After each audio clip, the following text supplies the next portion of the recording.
Whoa! Hello, everybody. It's day 4.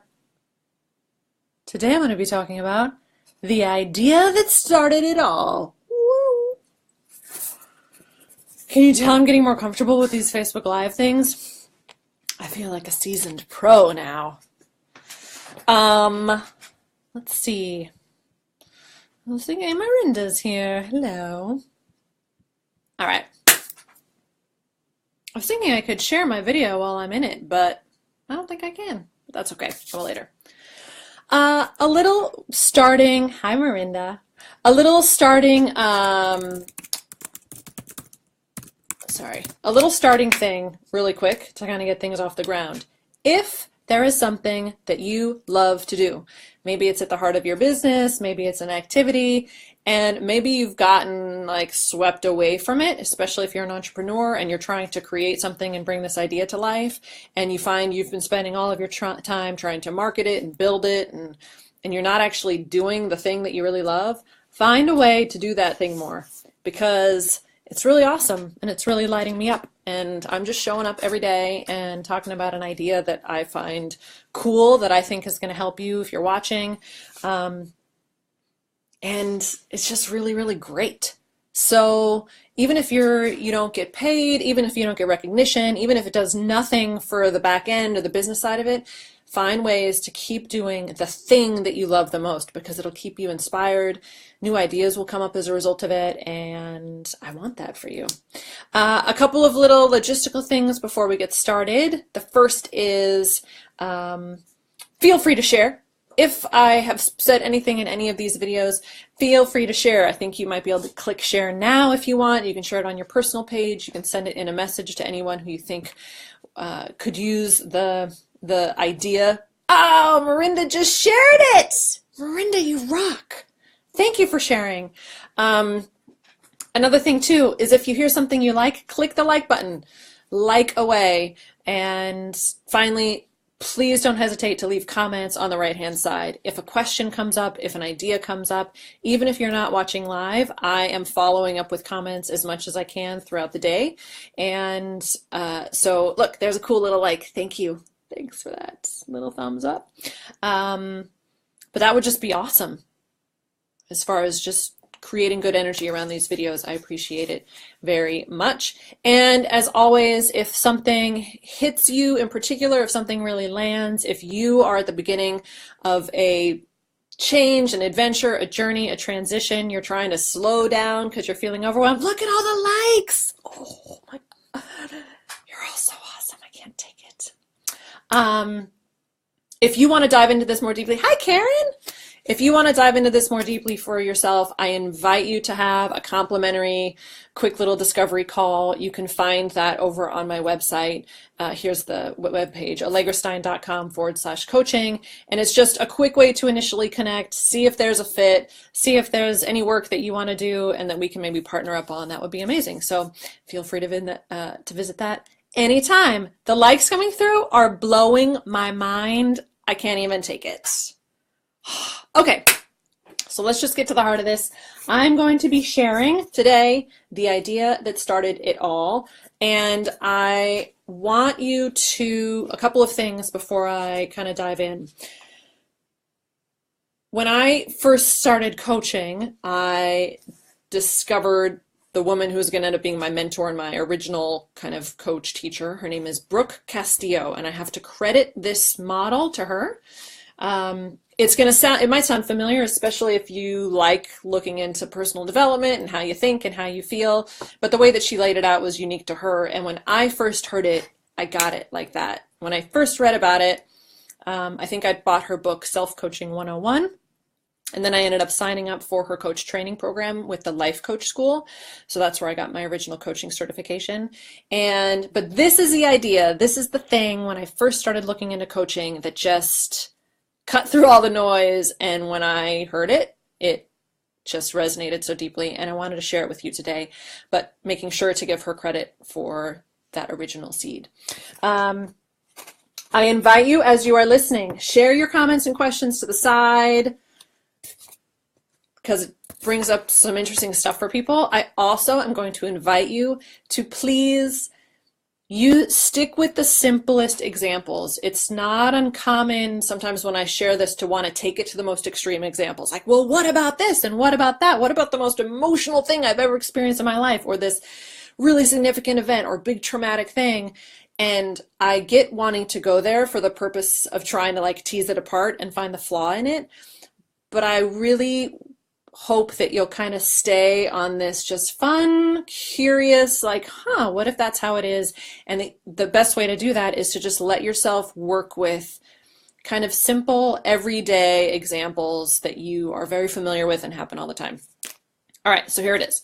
So I want you to imagine, it starts with a big C, and the C stands for circumstance.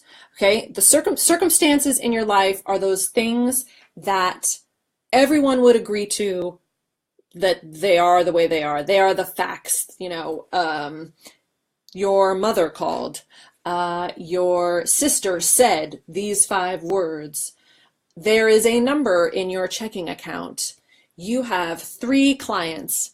Okay, the door is brown. Okay, everyone in the same room, if there were 10 people standing around, 100 people standing around, they would all agree to that thing having happened or existed. So that's your circumstance. And everything in our life that a lot of people, like to describe to me are circumstances that they are experiencing. What normally happens then is in response to the circumstances around you, and I call these all the external things. This includes things about your body, right? Your health, anything that just is outside of your own thinking as a circumstance. We then as people walk around experiencing a ton of feelings. We are feeling people. We have emotions that happen in our bodies, and feelings are the one-word description of those sensations in our body. So the really important thing about the feelings that we have, and I try and teach this to my clients all the time, that feelings are usually represented by one word, okay? One word. I feel angry. I feel betrayed. I feel elated. I feel inspired. I feel joyful. And again, a feeling is just a description of an emotion. It's a sensation in our body that if we were willing to sit with it, we can kind of identify, oh, that's the sensation in my body, and I'm going to label it with this name, and that is the feeling that I'm having. So we walk around having all these feelings all throughout the day, and the common kind of model understanding of how it works is that our circumstances can make us feel certain ways. We think, sorry, I'm totally nothing. We think that circumstances then generate our feelings. So the example I like to use is, let's say I have cleaned up my kitchen and I've swept the floor and my husband is mowing the lawn, and he finishes mowing the lawn and he has to use the restroom. So he walks in through the kitchen and he tracks dirt onto the kitchen floor, and I feel angry. I feel maybe some resentment, like why, he didn't appreciate what I did with the floor. And I think, well, yeah, I'm mad because my husband just tracked dirt on the floor. Okay? Or, yeah, I'm terrified because I've only got $100 in my bank account or $50 in my bank account. Or I'm so nervous because I haven't gotten a call back on the audition that I just went on. Okay, so what we do is we talk about our feelings, how we feel, in relation and in response to a circumstance in our life. The thing that I learned, what I didn't really realize, but which I got really quick, is that between the circumstances in your life and the feelings that you experience on a day-to-day basis is something that I didn't really think about until I learned it, and that is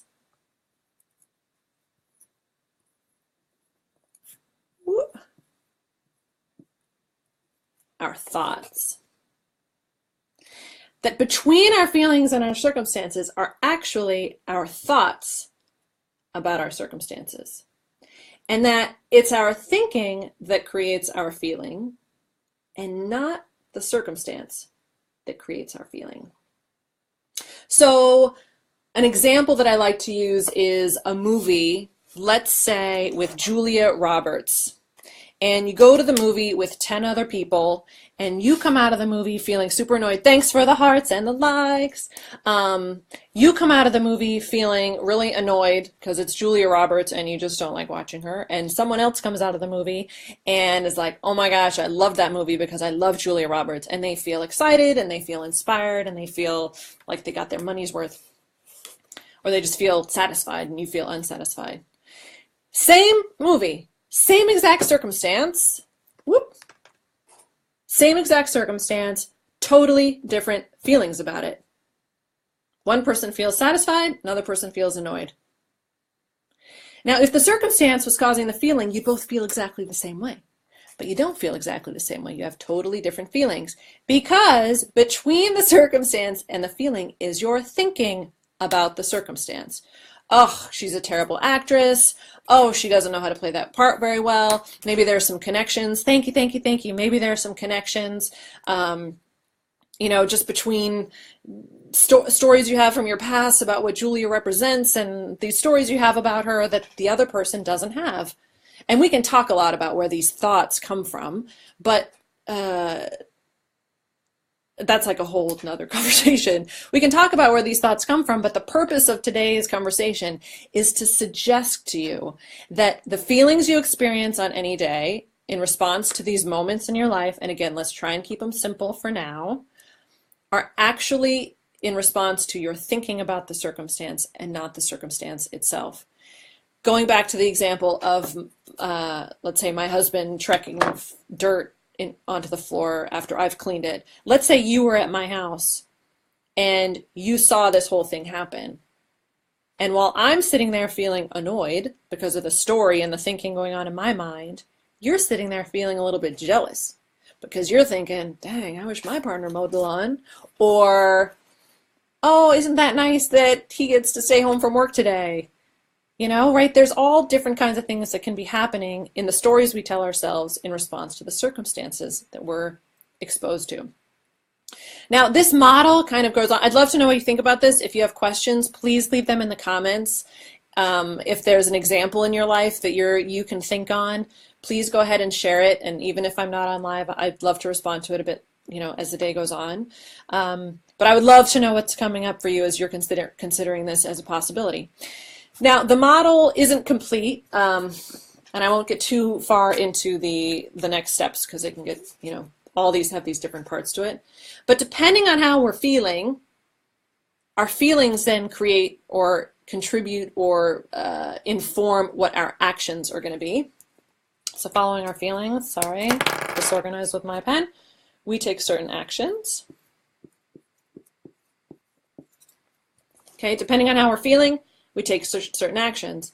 So if I'm angry and resentful, I'm going to act in a certain way. I'm going to act out of that anger and resentment. If I'm excited and grateful, I'm going to act from that place of gratefulness and feeling good. And as a result of our actions, we create certain results in our life. Results. So this is the model.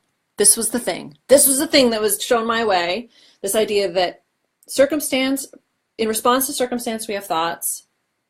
Our thoughts create our feelings. As a result of our feeling, we take action, and our actions then generate the results that we see in our life.